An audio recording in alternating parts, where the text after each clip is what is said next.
Vision செய்திகளுக்காக ஆனந்தி. விரிவான செய்திகளை காணும் முன் இன்றைய முக்கிய செய்திகள். மதுபோதையில் அண்ணனை கொலை செய்த தம்பி மனைவியை தவறாக பேசியதால் ஆத்திரம்.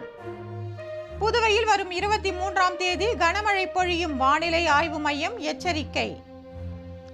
சிறுமியை மிரட்டி பாலியல் பலாத்காரம் செய்த பேருந்து நடத்துனருக்கு 27 ஆண்டு கடுங்காவல் தண்டனை. போக்சோ நீதிமன்றம் அதிரடி தீர்ப்பு.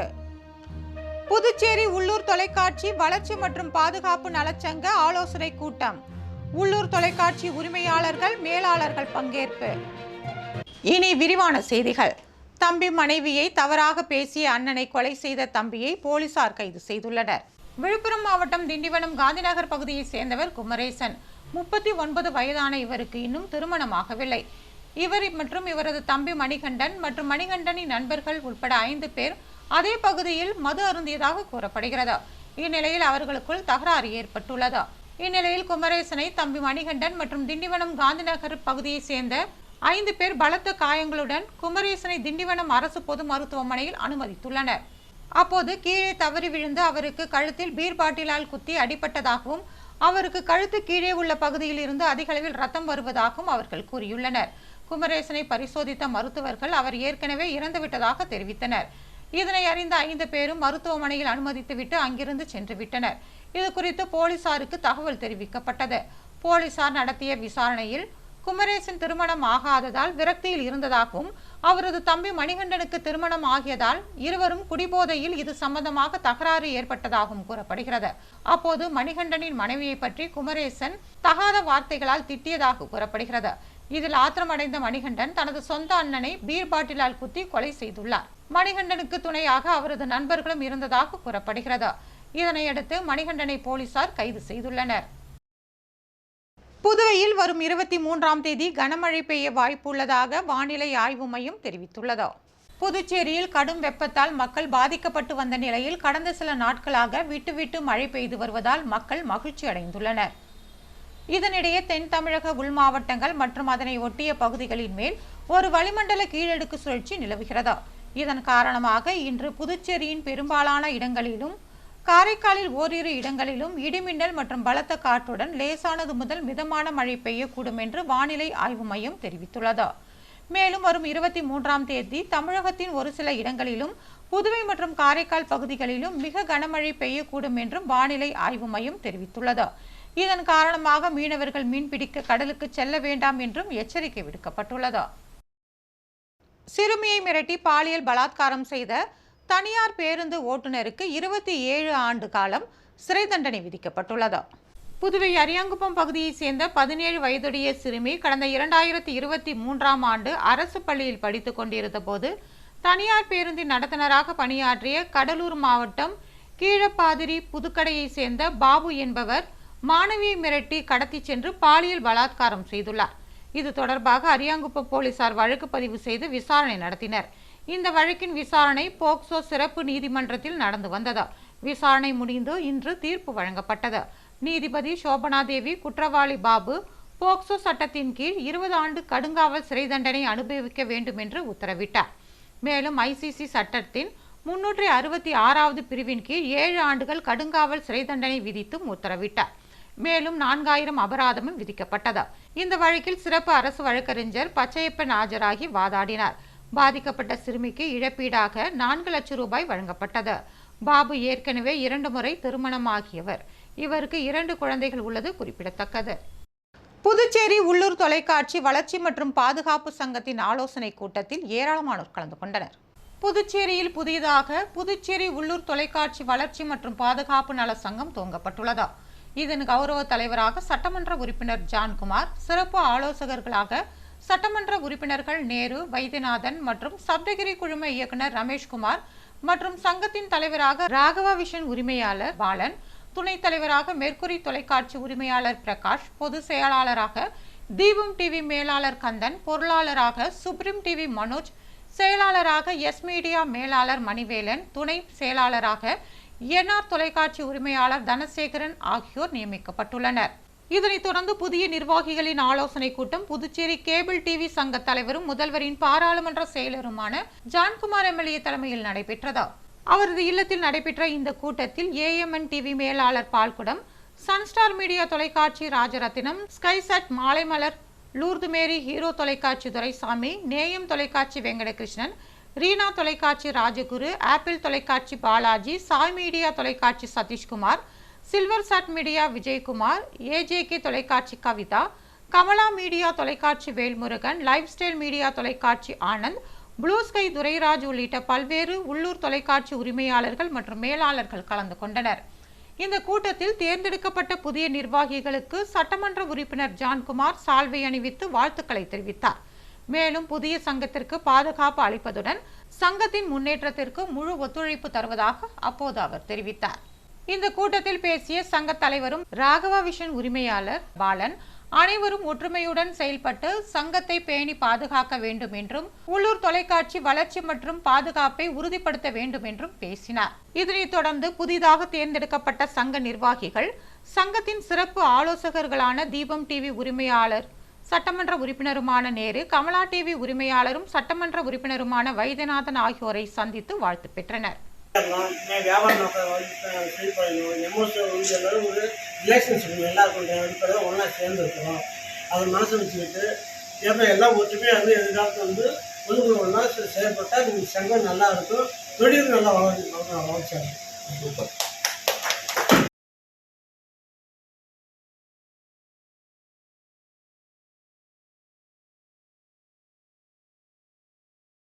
புதுவையில் ஓட்டுநரின் கட்டுப்பாட்டை இழந்த தனியார் பேருந்து தடுப்புக்கட்டையில் மோதியதில் பேருந்தில் பயணம் செய்த 3 பேர் படுகாயமடைந்தனர்.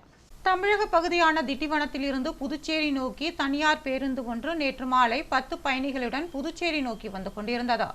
புதுச்சேரி எல்லைப் பகுதியான கோரிமேடு அருகே பேருந்து வந்து கொண்டிருந்த போது எதிர்பாரா விதமாக பிரேக் பிடிக்காத காரணத்தால் ஓட்டுநரின் கட்டுப்பாட்டை இழந்தது.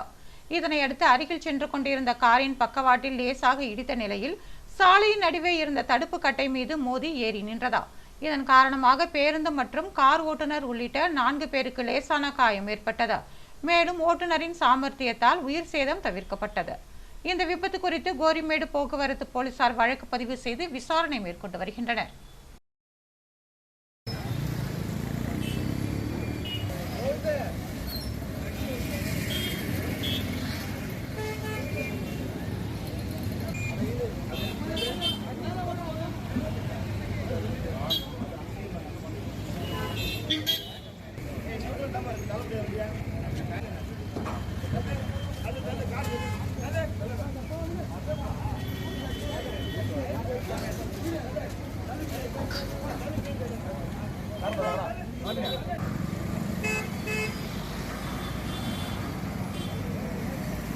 ரெட்டியார்பாளையம் பகுதியில் கஞ்சா குற்றவாளிகளின் வீடுகளில் போலீசார் அதிரடி சோதனை நடத்தினர். புதுச்சேரியில் கஞ்சா மற்றும் போதைப் பொருட்களை ஒழிக்க வேண்டி ஆபரேஷன் திரிசூல் என்ற பெயரில் போலீசார் தீவிர கண்காணிப்பு மற்றும் தடுப்பு பணியில் ஈடுபட்டு வருகின்றனர். இதன் மூலம் கஞ்சா உள்ளிட்ட போதைப் பொருட்களின் விற்பனையில் ஈடுபடுவரை கைது செய்து அவர்கள் மீது நடவடிக்கை எடுக்கப்பட்டு வருகிறது. இந்நிலையில் ரெட்டியார்பாளையம் காவல் நிலைய சரகத்திற்கு உட்பட்ட பகுதிகளில் கஞ்சா விற்பனை அதிகரித்துள்ளதாக போலீசாருக்கு தகவல் கிடைத்தது. இதனையடுத்து வடக்கு காவல் கண்காணிப்பாளர் வீரவல்லவன் உத்தரவின் பேரில் ரெட்டியார்பாளையம் காவல் நிலைய ஆய்வாளர் பாலமுருகன், உதவி ஆய்வாளர் கலையரசன் மற்றும் போலீசார் மோப்பநாய் உதவியுடன் ரெட்டியார்பாளையம் காவல் நிலைய சரகத்திற்குட்பட்ட பகுதிகளில் கஞ்சா குற்றவாளிகளின் வீடுகளில் சோதனையில் ஈடுபட்டனர். அப்பகுதியில் உள்ள பெட்டி கடைகளில் கஞ்சா உள்ளிட்ட போதைப் பொருட்கள் விற்கப்படுகிறதா என்றும் சோதனை நடத்தப்பட்டதா. இந்த சோதனையில் கஞ்சா போன்ற எந்தவித பொருட்களும் சிக்கவில்லை. ரெட்டியார்பாளையம் போலீசார் திடீர் சோதனையில் ஈடுபட்டது அப்பகுதி மக்களிடையே பரபரப்பை ஏற்படுத்தியது.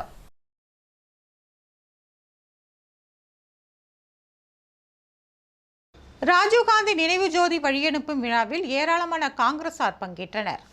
முன்னாள் பிரதமர் ராஜீவ்காந்தி கடந்த 1991ஆம் ஆண்டு மே மாதம் 21ஆம் தேதி ஸ்ரீபெரும்புத்தூரில் படுகொலை செய்யப்பட்டார்.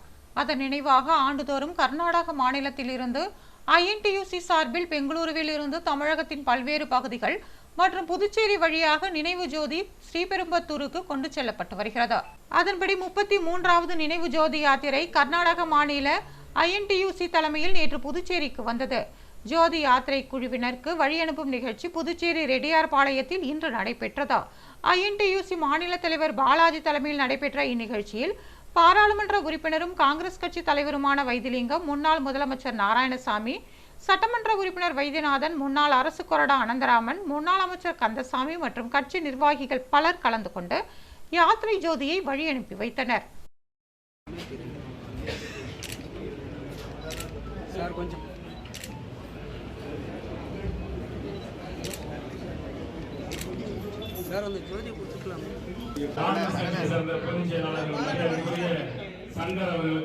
அத்தனை பேருக்கும் இந்த நிகழ்வை சிறப்பாக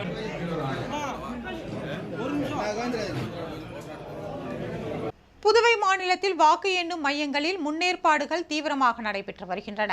புதுச்சேரி நாடாளுமன்ற தேர்தலுக்கான வாக்குப்பதிவு கடந்த மாதம் 19ஆம் தேதி நடைபெற்றது. வாக்குப்பதிவு முடிந்ததும் வாக்கு எண்ணிக்கை ஜூன் 4ஆம் தேதி நடைபெறும் என்று தேர்தல் ஆணையம் அறிவித்துள்ளது. இதனையடுத்து வாக்குப்பெட்டிகள் பாதுகாப்பான இடத்தில் வைக்கப்பட்டுள்ளது. இந்நிலையில் வாக்கு எண்ணிக்கைக்கு இன்னும் 2 வாரமே உள்ளதால் அதற்கு தேவையான முன்னேற்பாடுகளை செய்யும் பணிகள் தொடங்கப்பட்டுள்ளன. அதன்படி வாக்கு எண்ணிக்கை அறை, அதற்கான மேஜைகள், அதனை சுற்றி பாதுகாப்பு வளையம் அமைக்கும் பணிகள் நடைபெற்று வருகிறது. இதனிடையே மாவட்ட தேர்தல் துறை அதிகாரிகள் மட்டுமன்றி காவல்துறை உயர் அதிகாரிகளும் அவ்வப்போது ஸ்ட்ராங் ரூம்களுக்கு சென்று அங்கு மேற்கொள்ளப்பட்டு வரும் பாதுகாப்பு ஏற்பாடுகள் குறித்து ஆய்வு செய்து வருகின்றனர். அப்போது அங்கு பணியில் இருக்கும் போலீசாருக்கு பல்வேறு அறிவுரைகள் வழங்கப்பட்டுள்ளது. இதேபோல வேட்பாளர்களும் அவர்களது சார்பிலான முகவர்களும் அவ்வப்போது வாக்குப்பெட்டி வைக்கப்பட்டுள்ள இடங்களுக்கு சென்று பார்வையிட்டு வருகின்றனர். பாதுகாப்பு குறைபாடுகள் ஏதேனும் உள்ளதா என்பது குறித்து தங்களது கட்சி நிர்வாகிகளிடம் கேட்டறிந்து மாவட்ட தேர்தல் துறையிடம் முறையிட்டு வருகின்றனர். தொடர்மழை காரணமாக புதுவையில் காய்கறிகளின் விலை அதிகரித்துள்ளது. புதுச்சேரி மார்க்கெட்டில் காய்கறிகளின் விலை அதிகரித்துள்ளது. கடந்த வாரம் 1 கிலோ 21 ரூபாய்க்கு விற்கப்பட்ட தக்காளி இன்று அதிகரித்து காணப்பட்டது. ஜாம் தக்காளி 50 ரூபாய்க்கும், நாட்டு தக்காளி 28 ரூபாய்க்கும் விற்பனை செய்யப்பட்டது. பீன்ஸ் 1 கிலோ 120 ரூபாயிலிருந்து 180 ரூபாயாக விலை கடுமையாக அதிகரித்துள்ளது. கோழி அவரைக்காய் 1 கிலோ 80 ரூபாயிலிருந்து 140 ரூபாயாகவும், புடலங்காய் 25 ரூபாயிலிருந்து 40 ரூபாயாகவும் விலை அதிகரித்துள்ளது. 45 ரூபாய்க்கு விற்ற சாம்பார் வெங்காயம் 65 ரூபாயாகவும், 30 ரூபாய்க்கு விற்ற பீட்ரூட் 40 ரூபாயாகவும், கேரட் 30 ரூபாயிலிருந்து அதிகரித்து 60 ரூபாயாகவும் உயர்ந்துள்ளது. இதேபோல 1 கிலோ 25 ரூபாய்க்கு விற்பனையான கத்திரிக்காய் 55 ரூபாய்க்கு விற்பனையாகிறது. 20 ரூபாய்க்கு விற்கப்பட்ட உருளைக்கிழங்கு 35 ரூபாய்க்கு விற்பனையாகிறது. பெரிய வெங்காயம் 30 ரூபாய்க்கு விற்பனை செய்யப்படுகிறது.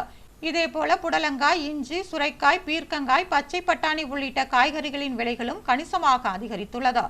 இது குறித்து பெரிய மார்க்கெட் வியாபாரிகள் கூறுகையில், தொடர் மழையால் காய்கறி விலை கடுமையாக உயர வாய்ப்புள்ளதாகவும், காய்கறி விலை உயர்வு குடும்பத் தலைவிகளை அதிர்ச்சியில் ஆழ்த்தியுள்ளதாகவும் கூறியுள்ளனர். புதுவையில் நடைபெற்ற 2020 கிரிக்கெட் போட்டியில் ஏராளமானோர் பங்கேற்றனர்.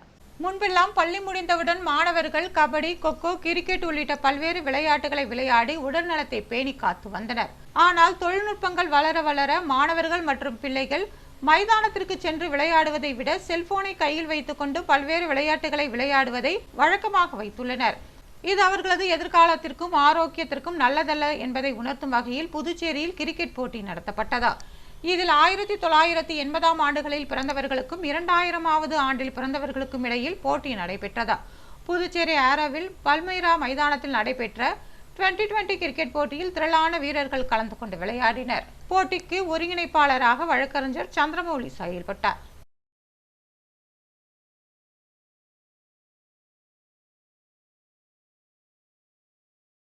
பஞ்சவடி ஆஞ்சநேயர் கோவிலின் வசந்த மண்டபத்தில் ராமர் சீதாதேவியுடன் மலர்களால் அலங்கரிக்கப்பட்ட பந்தலில் எழுந்தருளினார். புதுவை அருகே உள்ள பஞ்சவடியில் ஜெயமங்கல பஞ்சமுக ஸ்ரீ ஆஞ்சநேயர் கோவில் உள்ளது. இந்த கோவிலில் உள்ள பட்டாபிஷேக ஸ்ரீ ராமச்சந்திர மூர்த்தி சுவாமிக்கு வசந்த உற்சவ விழா தொடங்கியுள்ளது. இந்த விழாவையொட்டி தினந்தோறும் ஸ்ரீராமர் ஸ்ரீ சீதா பிராட்டியாருடன் வசந்த மண்டபத்தில் எழுந்தருள்கிறார். இதனை முன்னிட்டு ஸ்ரீராமர், சீதா ஆகியோருக்கு சிறப்பு திருமஞ்சனம் நடைபெற்று சிறப்பு அலங்காரம் செய்யப்பட்டது. முதல் நாள் வசந்த உற்சவத்தையொட்டி பல்வேறு மலர்களால் புஷ்ப பந்தலில் ஸ்ரீராமர் எழுந்தருளினார். அவருக்கு பாராயணம் செய்யப்பட்டு பல்வேறு வகையான தீப ஆராதனைகள் காட்டப்பட்டது. இதில் ஏராளமான பக்தர்கள் கலந்து கொண்டு ராமரை வழிபட்டு சென்றனர். இதேபோல புதுச்சேரி அருகே திருமங்கலம் பகுதியில் அமைந்துள்ள அருள்மிகு சிவகாம சுந்தரி உடனுரை சிதம்பரேஸ்வரர் கோவிலில் உள்ள சிதம்பரேஸ்வரருக்கு திருக்கல்யாண வைபவம் நடைபெற்றது. இதனையொட்டி 108 சீர்வரிசையுடன் பெண் அழைப்பு நடைபெற்றது. தொடர்ந்து அலங்கரிக்கப்பட்ட சிதம்பரேஸ்வரர் சிவகாமி சுந்தரியுடன் திருவீதி உலா வந்து மாலை மாற்றும் நிகழ்ச்சி நடைபெற்றதா. இதனையடுத்து சிவாச்சாரியர்கள் வேத மந்திரங்களை ஓத மாங்கல்யம் அணிவித்தல் நிகழ்ச்சி நடைபெற்றது. இதில் ஏராளமான பக்தர்கள் கலந்து கொண்டனர்.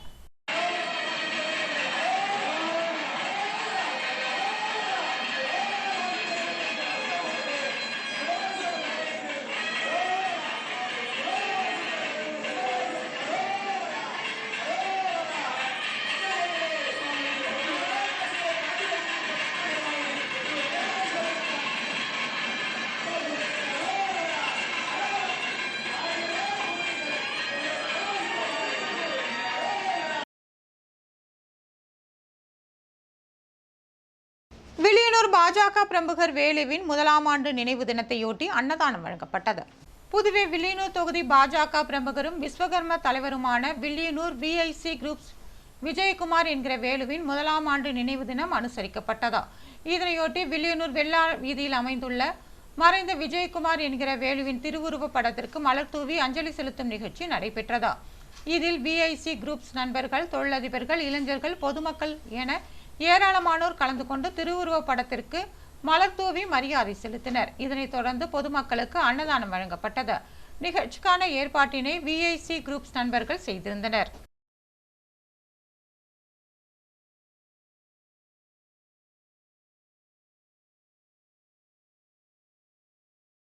புதுவையில் இன்றைய தங்கம் மற்றும் வெள்ளி விலை விவரம். தங்கம் 1 கிராம் 6890 ரூபாய். ஒரு சவரன் தங்கம் 55,120 ரூபாய். வெள்ளி 10 கிராம் 980 ரூபாய். மீண்டும் இன்றைய முக்கிய செய்திகள். மதுபோதையில் அண்ணனை கொலை செய்த தம்பி மனைவியை தவறாக பேசியதால் ஆத்திரம். புதுவையில் வரும் 23ஆம் தேதி கனமழை பொழியும் வானிலை ஆய்வு மையம் எச்சரிக்கை. சிறுமியை மிரட்டி பாலியல் பலாத்காரம் செய்த பேருந்து நடத்துனருக்கு 27 ஆண்டு கடுங்காவல் தண்டனை. போக்சோ நீதிமன்றம் அதிரடி தீர்ப்பு. புதுச்சேரி உள்ளூர் தொலைக்காட்சி வளர்ச்சி மற்றும் பாதுகாப்பு நலச்சங்க ஆலோசனை கூட்டம். உள்ளூர் தொலைக்காட்சி உரிமையாளர்கள், மேலாளர்கள் பங்கேற்பு. இத்துடன் செய்திகள் நிறைவு பெறுகிறது. வணக்கம்.